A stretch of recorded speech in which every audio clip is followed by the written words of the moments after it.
పోతే ఎలా జరుగుతుంది అన్న? లాస్ట్ 5 years కరోనా టైంలో 2 సంవత్సరాలు కరోనా పోయినా కూడా మిగతా 3 సంవత్సరాల్లో ఎంత అభివృద్ధి అంటే ప్రజలకి వ్యవస్థ ఎంత సేవ చేశారు ఆయన.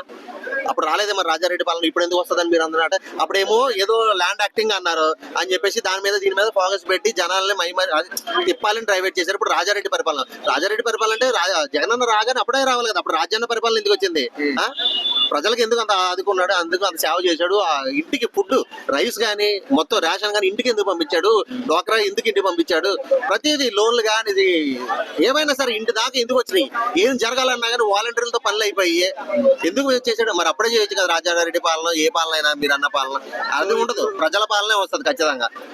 సో ఇప్పుడు మనం చూసుకుంటే టీడీపీ పరిపాలన రెడ్ బుక్ పరిపాలన అంటున్నారు, ఇది ఖచ్చితంగా వస్తే జగన్ గారు వస్తే బ్లూ బుక్ పరిపాలన జరుగుతుంది అన్న.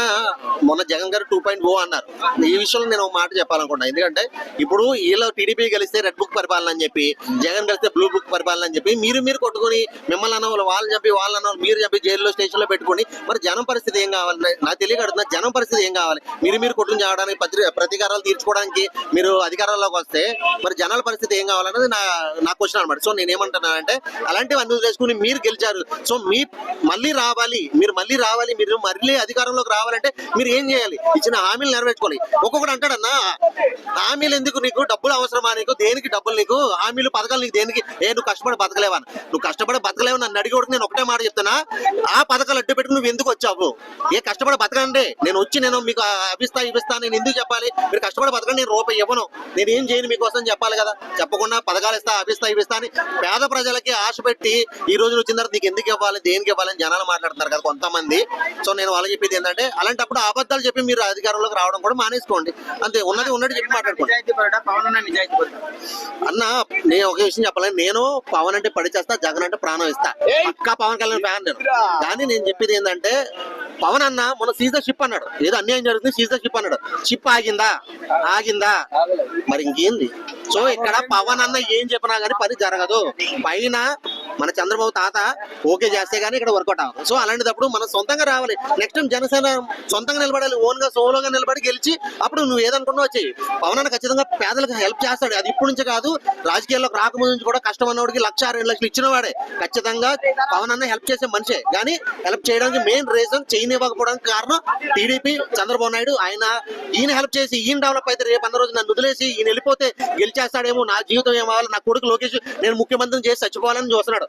లోకేష్ ముఖ్యమంత్రి చేసి చచ్చిపోవాలి. సో అది జరగదు, పవన్ కి ఇప్పుడు పేరు రాకూడదు. సో ఖచ్చితంగా పవన్ పేరు రాకుండా చేసేది టీడీపీని. ఆ విషయం మన పవన్ అన్నకి తెలియాలి. తెలిసి జగన్ అన్న పవన్ అన్న కలిస్తే మాత్రం అన్న నిజం చెప్తున్నా కత్తా వేరుండిద్ది, దానిలో ఫ్యాన్స్ అందరూ పడి చచ్చిపోతాం అన్న. అవి కలవాలన్న, అది కలిస్తే మాత్రం నిజంగా నేను చెప్తున్నా ఆంధ్రప్రదేశ్ ఇండియాలోనే టాప్ నెంబర్ 1 స్టేట్ అయిపోతుంది. నేను డెఫినెట్ చెప్తాను.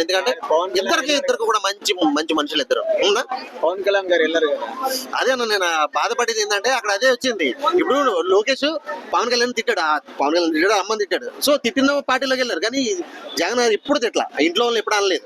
ఏదో పెళ్లిళ్ళ గురించి మాట్లాడతారు, ఎందుకంటే ఈయన ఏదో అంటే ఆయన పెళ్లిళ్ళ గురించి మాట్లాడతారు. కానీ ఎప్పుడు పర్సనల్ గా ఇంట్లో వాళ్ళ విషయంలో కానీ ఎప్పుడు కూడా జగన్ అన్న మాట్లాడదు. ఆ విషయం పవన్ అన్న తెలుసుకుని వెళ్ళి వాళ్ళతో కలుసుకుంటే అంటే కలవకపోవచ్చు. సో టీడీపీ నుంచి బయటకు వచ్చి సోలోగా నిలబడితే అన్న ఏమైనా చేయగలగచ్చు, అంతేగాని టీడీపీ